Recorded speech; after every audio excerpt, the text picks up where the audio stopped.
దేశ పురాతన ఆలయ చరిత్రలో మరెక్కడా లేని అద్భుత ఘట్టానికి సమయం ఆసన్నమైంది. వెన్నెల రాత్రిలో జరిగే కోదండరాముడి కళ్యాణానికి టీటీడీ అన్ని రకాల ఏర్పాట్లు పూర్తి చేసింది. ఏకశిలపై కొలువైన సీతారామ లక్ష్మణుల విగ్రహమూర్తుల కోవెలగానే కాకుండా హనుమంతుడు లేని ఆలయంగా కూడా ఈ స్థలానికి ఓ ప్రత్యేకత ఉంది. అందుకే రాష్ట్ర విభజనలో ఈ ఆలయం ఆంధ్ర భద్రాద్రిగా పేరుగాంచింది. ప్రతి ఏటా శ్రీరామనవమి ఉత్సవాలను ప్రభుత్వం తరపున ఘనంగా నిర్వహిస్తుంది.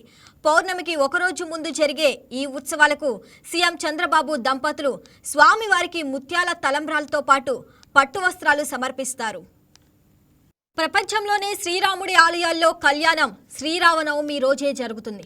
పట్టపగలు మధ్యాహ్నం సమయంలో అభిజిత్ లగ్నంలో జరుగుతుంది. కానీ కడప జిల్లా ఒంటిమిట్ట అనబడే ఏకశిలా నగరంలో మాత్రం చంద్రుడు వెండి వెలుగుల్లో పౌర్ణమికి ఒకరోజు ముందు జరుగుతుంది. అది ఆంధ్ర భద్రాద్రిలో జరిగే కోదండరాముల కళ్యాణ మహోత్సవ ప్రత్యేకత. అంతేకాదు ఈ ఆలయానికి ఎన్నో ప్రత్యేకతలున్నాయి.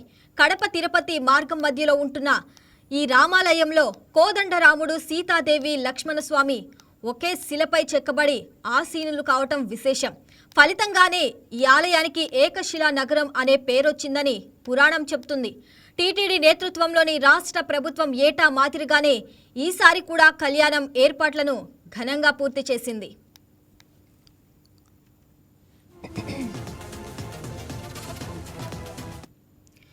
పదహారవ శతాబ్దంలో ఈ రామాలయాన్ని సందర్శించిన అనంతరం తాను ఏకశిలపురి వాసిని అని మహాకవి పోతన కూడా చెప్పుకున్నాడని చరిత్ర చెప్తుంది.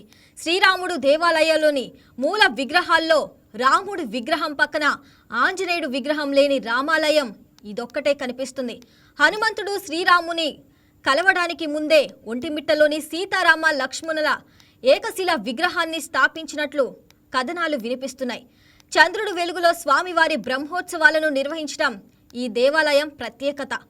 క్షీరసాగరం మదనం తర్వాత మహాలక్ష్మీదేవి అమ్మవారిని నారాయణుడు తన సతీమణిగా స్వీకరించిన తర్వాత పగలు జరిపే స్వామివారి వివాహాన్ని తాను చూడలేకపోతున్నానని ఆమె సోదరుడు చంద్రుడు స్వామివారికి విన్నవించుకుంటున్నాడు.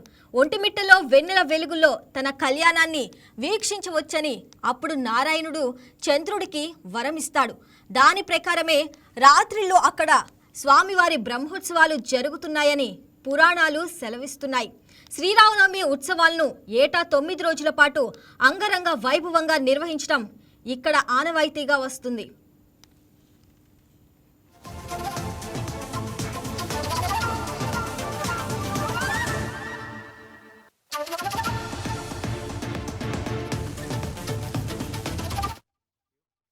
సందర్భంగా ఆలయాన్ని టీటీడీ సుందరంగా ముస్తాబు చేసింది. సాయంత్రం 6:30 నుంచి 8:30 వరకు సీతారాముల కళ్యాణం జరగనుంది.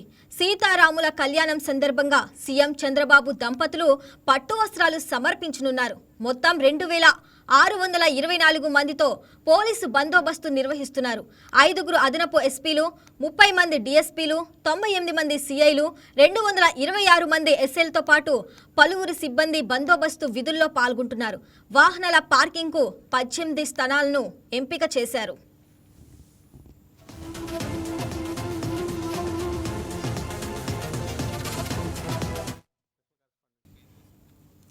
రైట్గా దీనికి సంబంధించి మరింత సమాచారం మా స్పెషల్ కరెస్పాండెంట్ శ్రీనివాస్ అందిస్తారు లైవ్లో. శ్రీనివాస్, చెప్పండి, దేశ పురాతన ఆలయ చరిత్రలో మరెక్కడా లేని అద్భుత ఘట్టానికైతే సమయం ఆసన్నమైంది. దాని గురించి అప్డేట్స్ ఏంటి? కడప జిల్లా ఒంటిమిట్టలో ఇవాళ సాయంకాలం జరిగే కళ్యాణోత్సవానికి అన్ని ఏర్పాట్లు పూర్తి చేశారు. ప్రధానంగా శ్రీరామనవమి రోజునే సీతారామ కళ్యాణం జరగడం ఆనవాయితీగా చూస్తున్నాము. అయితే ఒంటిమిట్టలో ఇందుకు భిన్నంగా శ్రీరామనవమి తర్వాత 9 రోజుల పాటు జరిగే బ్రహ్మోత్సవాలలో భాగంగా ఈ నెల 27న ఒంటిమిట్టలో బ్రహ్మోత్సవాలు ప్రారంభమయ్యాయి.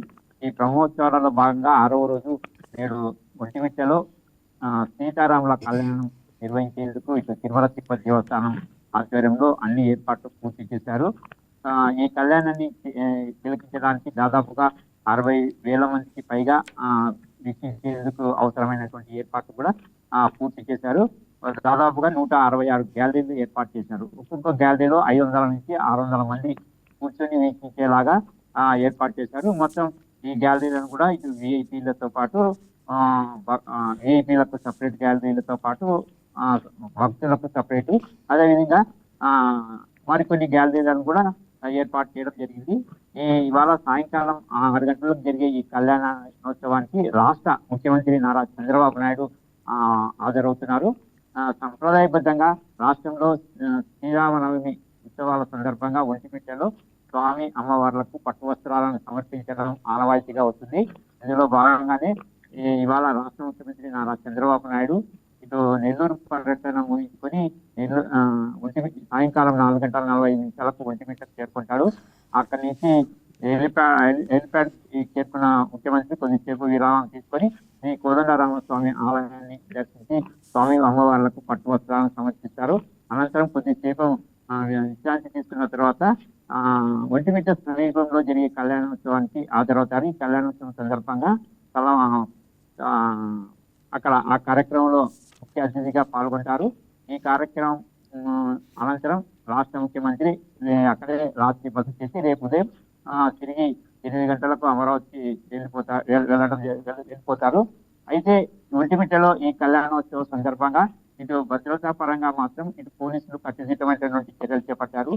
భారీ బందోబస్తు ఏర్పాటు చేయడంతో పాటు ఇటు సీసీ కెమెరాలు డ్రోన్ల ద్వారా ఎలాంటి అవాంఛనీయ సంఘటనలు చోటు చేసుకోకుండా పోలీసులు కట్టుదిట్టమైనటువంటి చర్యలు చేపట్టామని కడప జిల్లా ఎస్పీ విశ్వనాథ్ ఇవరకే ప్రకటించారు. అదేవిధంగా ఈ కళ్యాణోత్సవానికి తిలకించడానికి తరలి వచ్చే భక్తులకు అవసరమైనటువంటి సౌకర్యాలు, తాగునీరు కానీ, మంచిగా ప్యాకెట్లు కానీ, లడ్డు ప్రసాదాలు కానీ, అదేవిధంగా వైద్య సేవలు కానీ అన్ని రకాలుగా భక్తులకు అవసరమైనటువంటి సౌకర్యాలను కూడా ఒంటిమిట్ట క్షేత్రంలో ఏర్పాటు చేయడం జరిగింది.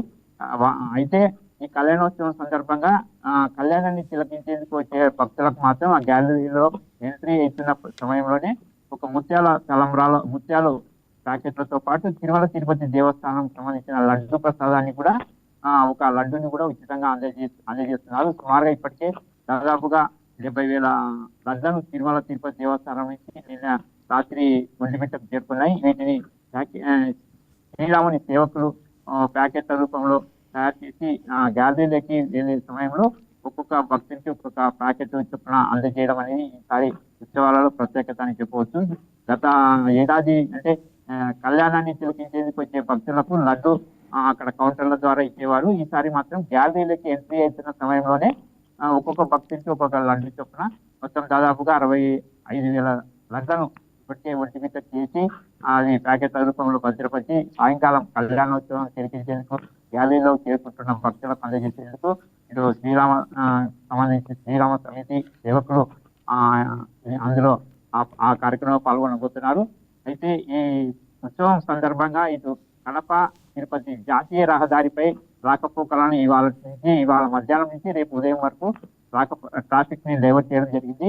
ఇటు హైదరాబాద్ టు కడప తిరుపతి వెళ్ళే వాహనాలను మాత్రం కడప నుంచి ఇటు రాయచోటి నుంచి తిరుపతికి వెళ్ళే విధంగా ట్రాఫిక్ ని మళ్లించడం జరిగింది. అదేవిధంగా తిరుపతి నుంచి కూడా హైదరాబాద్ చేరుకునే ప్రయాణికుల కోసం మాత్రం ఇటు తిరుపతి, రాయచోటి, కడప, కర్నూలు, హైదరాబాద్ ఆ విధంగా ట్రాఫిక్ ని మళ్లించడం జరుగుతుంది. సుమారుగా 65,000 నుంచి 70,000 మంది భక్తులు తరలి రావచ్చునని ఇటు జిల్లా అధికార యంత్రాంగంతో పాటు తిరుమల తిరుపతి దేవస్థానం అధికారులు కూడా అంచనా వేశారు. ఆ మేరకు భక్తులకు ఎలాంటి లోటుపాట్లు రాకుండా అవసరమైనటువంటి చర్యలు చేపట్టడం జరిగింది. ఇవాళ సాయంకాలం జరిగే ఈ కార్యక్రమం సందర్భంగా ఇటు తిరుమల తిరుపతి దేవస్థానం తరఫున కట్టుదిట్టమైనటువంటి భద్రతా సిబ్బందితో పాటు రాష్ట్ర పోలీసు యంత్రాంగం కూడా దాదాపుగా 2,600 మంది పైగా పోలీసు బందోబస్తు ఏర్పాటు చేయడం జరిగింది. వీరు రేపు ఉదయం సీఎం తిరిగి ఒంటిమిట్ట నుంచి తిరిగి అమరావతికి వెళ్లే వరకు ఈ భద్రత కొనసాగుతుంది. ఇటు కడప జిల్లాలో ఒంటిమిట్టకు సమీపంలో కళ్యాణోత్సవం జరిగే కళ్యాణ మండపానికి సమీపంలోనే దాదాపుగా 7 ఎకరాల విస్తీర్ణంలో హెలిప్యాడ్ ని ఏర్పాటు చేయడం జరిగింది. కళ్యాణోత్సవానికి సమీపంలోనే హెలిప్యాడ్ ఏర్పాటు చేయడం వల్ల ఇటు అక్కడే రాష్ట్ర ముఖ్యమంత్రి నారా చంద్రబాబు నాయుడు ఇవాళ కళ్యాణోత్సవం తర్వాత అక్కడే బస చేసేందుకు అవసరమైన ఏర్పాట్లు కూడా పూర్తి చేశారు. ఇవాళ రాత్రి కళ్యాణోత్సవం తర్వాత అక్కడే బస చేసి రేపు ఉదయం తిరిగి 8 గంటలకు అమరావతి హెలికాప్టర్ ద్వారా బయలుదేరి వెళ్తారు. Right Srinivas, thanks for the updates.